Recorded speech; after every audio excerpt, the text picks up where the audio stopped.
ring on your right hand. If I never no more see you, don't you marry that man.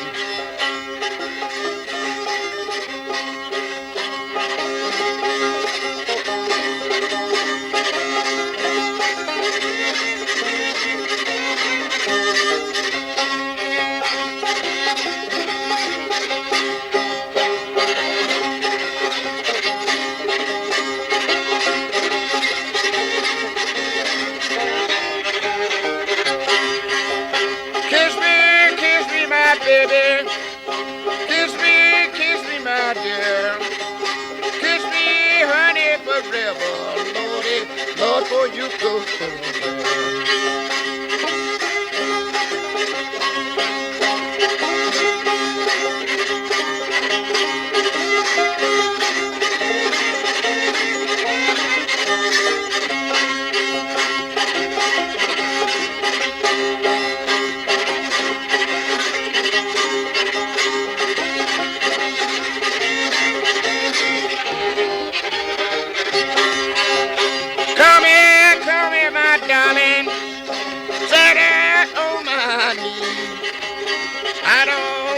Nobody, my darling, nobody bothers me.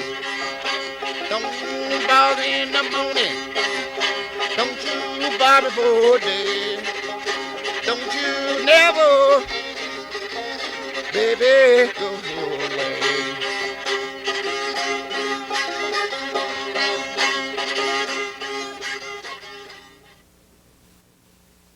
As a source of expression and entertainment, music has been a centerpiece of Virginia folk life since the landing of the first settlers. The contributions of African slaves greatly enriched the musical traditions of the growing colony, adding complex rhythms, expressive vocal styles, and instruments completely foreign to the musical heritage of Europe and Britain.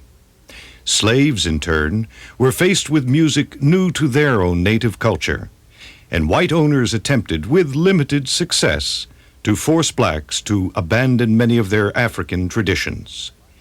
Musical ideas were thus traded between blacks and whites, and such cultural blending was instrumental to the creation of a distinct Afro-American heritage by the early 1700s.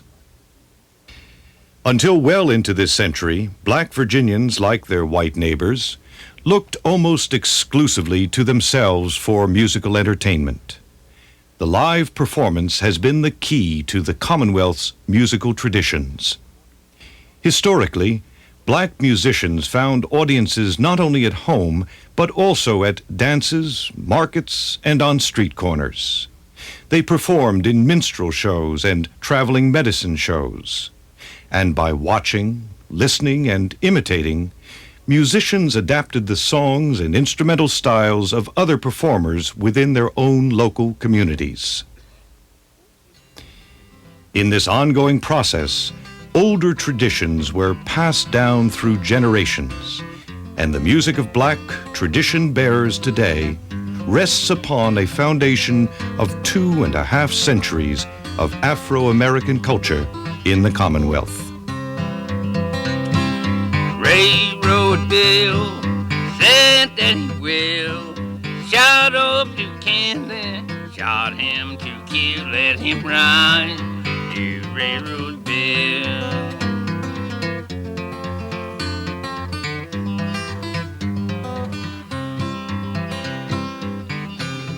Bill shot so fine, he shot 9 holes to silver dime, let him ride to Railroad Bill.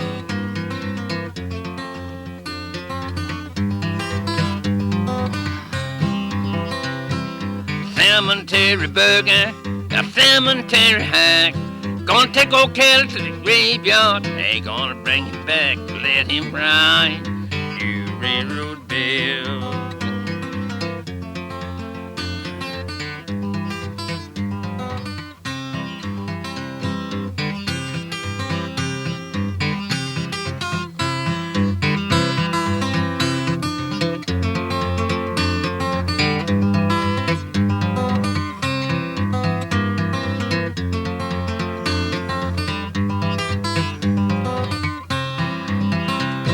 that railroad bell. He went out west, shot the brass buttons off the shabby breast. Let him ride, you railroad bell.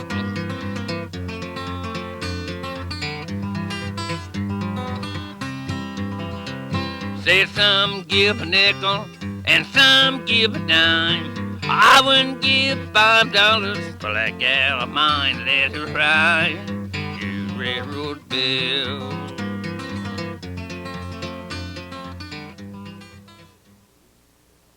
Along with the distinct styles of blues and religious singing, Black Virginians have embraced a remarkable variety of traditional musical forms. As entertainment, some of these, such as old-time dance music, call for active participation on the part of the audience. A few styles have a practical purpose in the workplace, and others are meant merely to be heard by passive listeners. In every context, the musical heritage of Black Virginians has revealed a fascinating spectrum of instrumentation and vocal arrangements.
Dance music, played primarily on the fiddle, the banjo, or a combination of both, is probably the oldest surviving form of traditional black music in Virginia.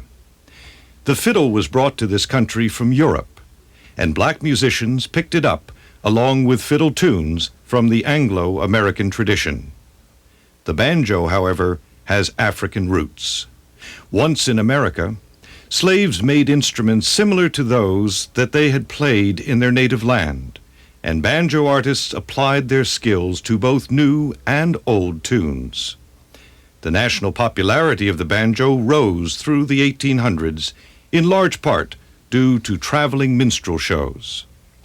Virginia painters and photographers of the time commonly associated the banjo with black males, but obviously its use became more widespread.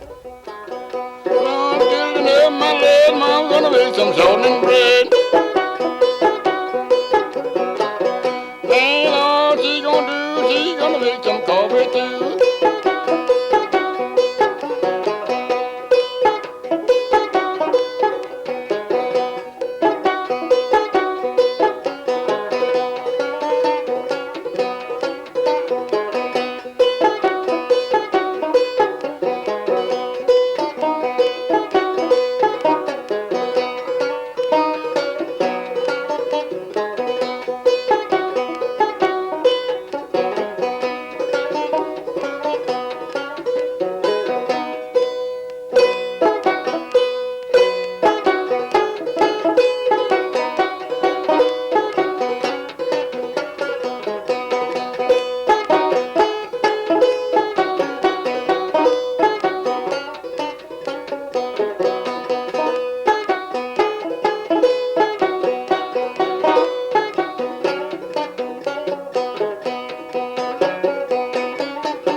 Today, it is difficult to know exactly what sound the black fiddler and banjo player produced in previous centuries, but the music entertained both white and black listeners.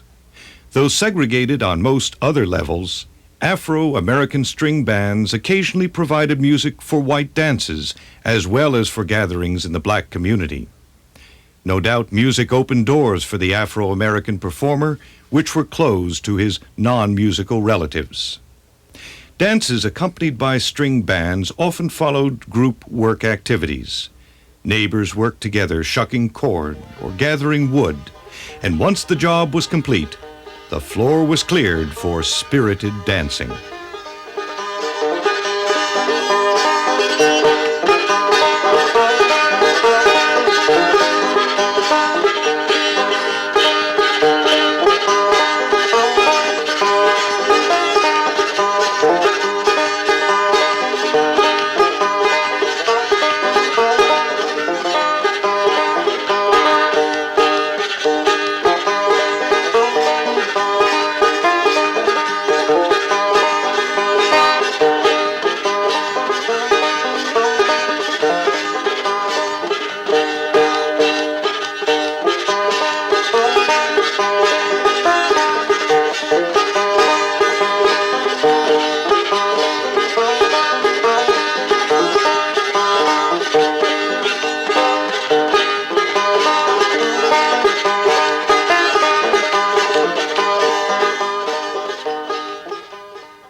The Afro-American string band tradition continued to thrive in the rural areas of Virginia until the 1960s.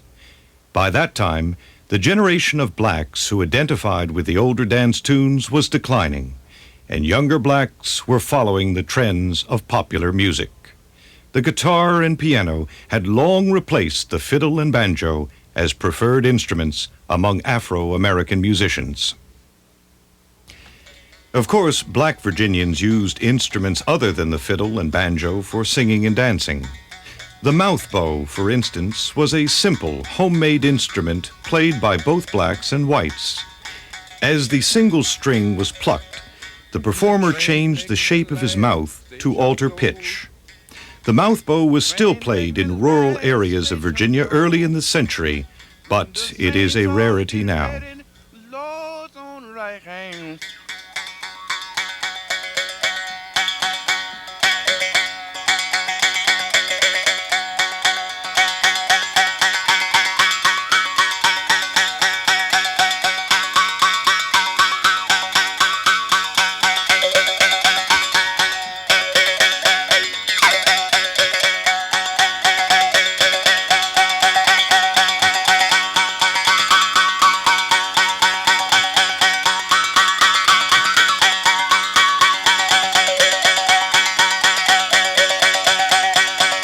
Well, I thought I heard a mighty rumbling down below.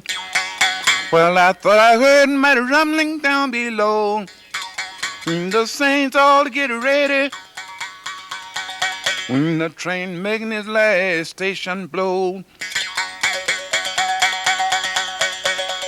Ooh. Ooh.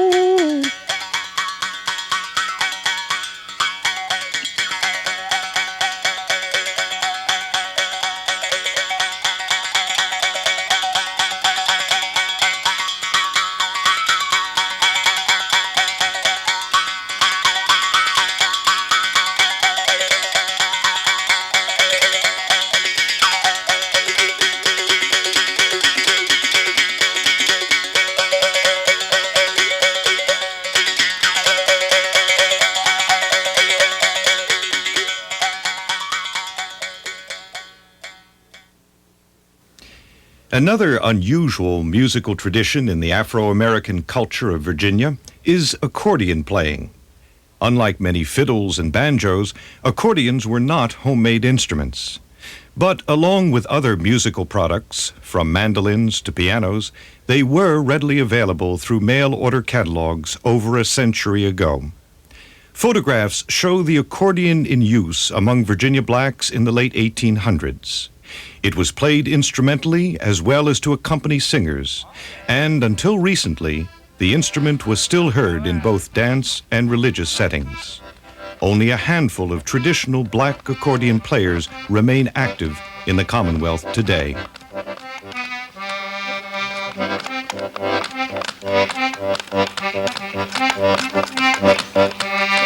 Well, who gon' shoe your pearl feet? Who gon' glue your... Well, who gon' kiss your red rose? And who gon' be your man?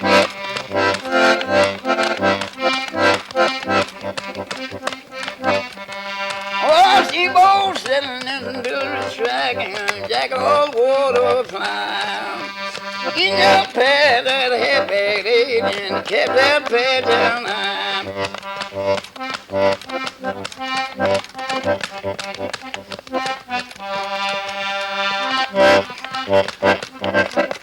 Where you been so long? You been so easy, you been so very, Lord, you been more everywhere. I gotta quit that fool.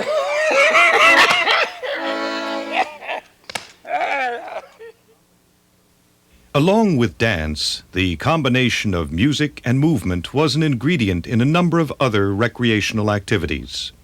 Blacks of all ages took part in party games, such as cakewalks and musical chairs.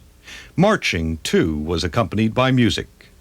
This antebellum sketch shows Virginia slaves marching en route to Tennessee. More recently, black children marched to the tunes of traditional musicians at annual school closings and similar ceremonies. We march, happy go, we march. We march, we march, we march, happy go.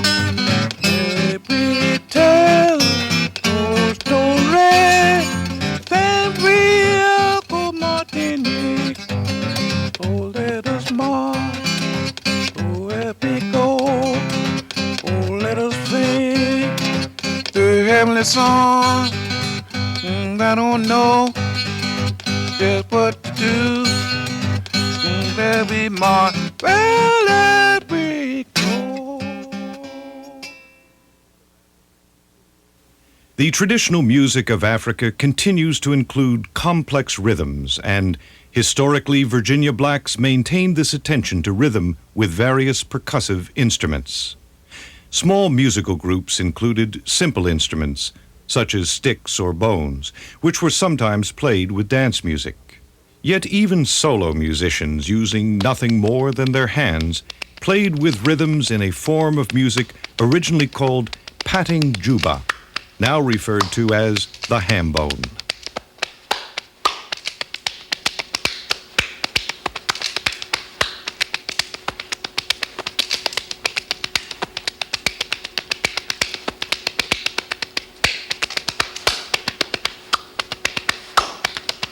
Ham bone, where you going? I'm going home and coming back. I'm going to that grocery store. I'm gonna eat up everything he's got.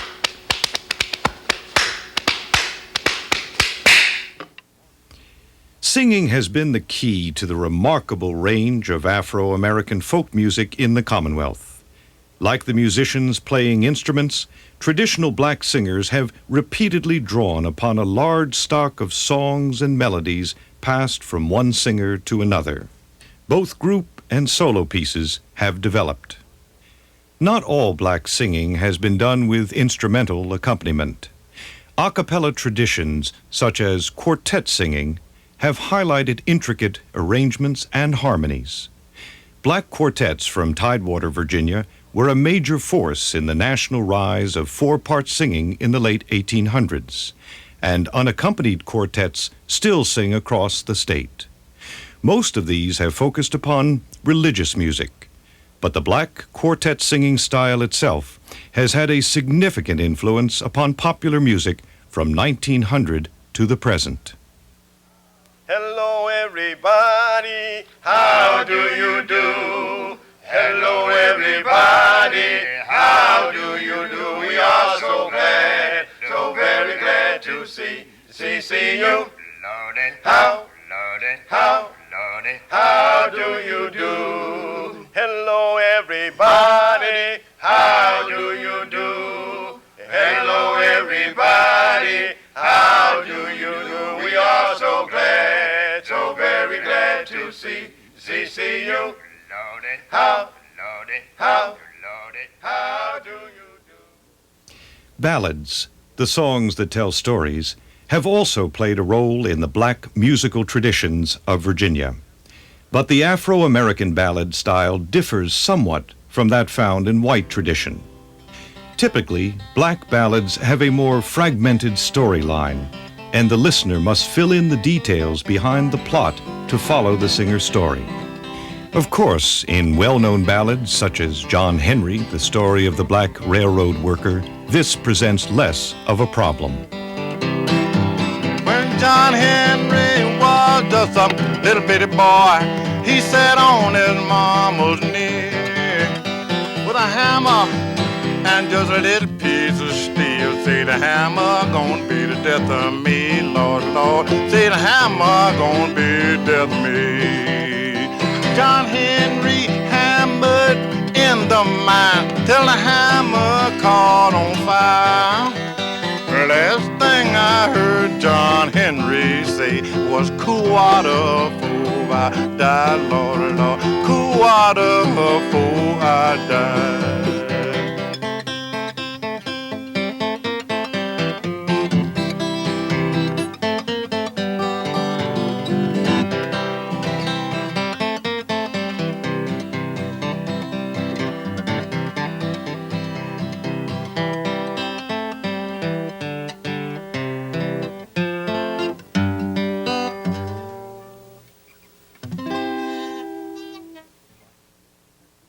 Much of the singing in black tradition has been related to the workplace.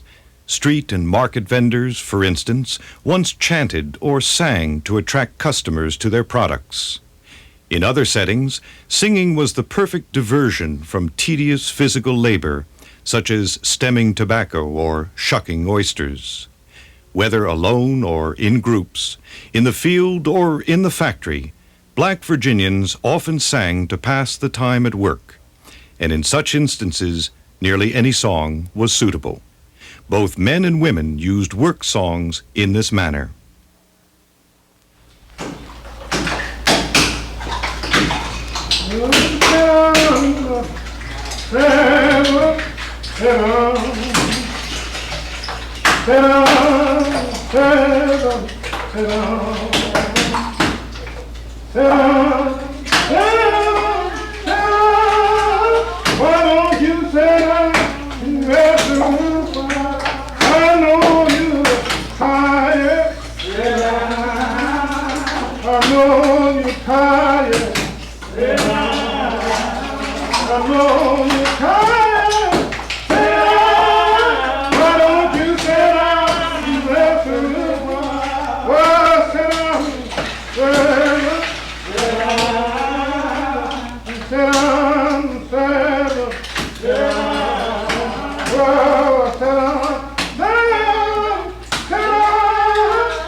Today, integration in the workplace and the presence of radios have led to the decline of group singing in most labor settings. Another style of Afro-American work song associated with male singers developed to actually control the workforce. Cadence work song set a pace for physical activities, such as hammering, and they were once widely sung to coordinate team labor. The strong voice of the lead singer determined the rate of physical motion. Joined together by chains, road gang convicts shoveled in time to work songs. Caulkers sealing the sides of wooden boats pounded chisels in rhythm. And even now, railroad gandy dancers occasionally muscle track into line under the direction of a singer.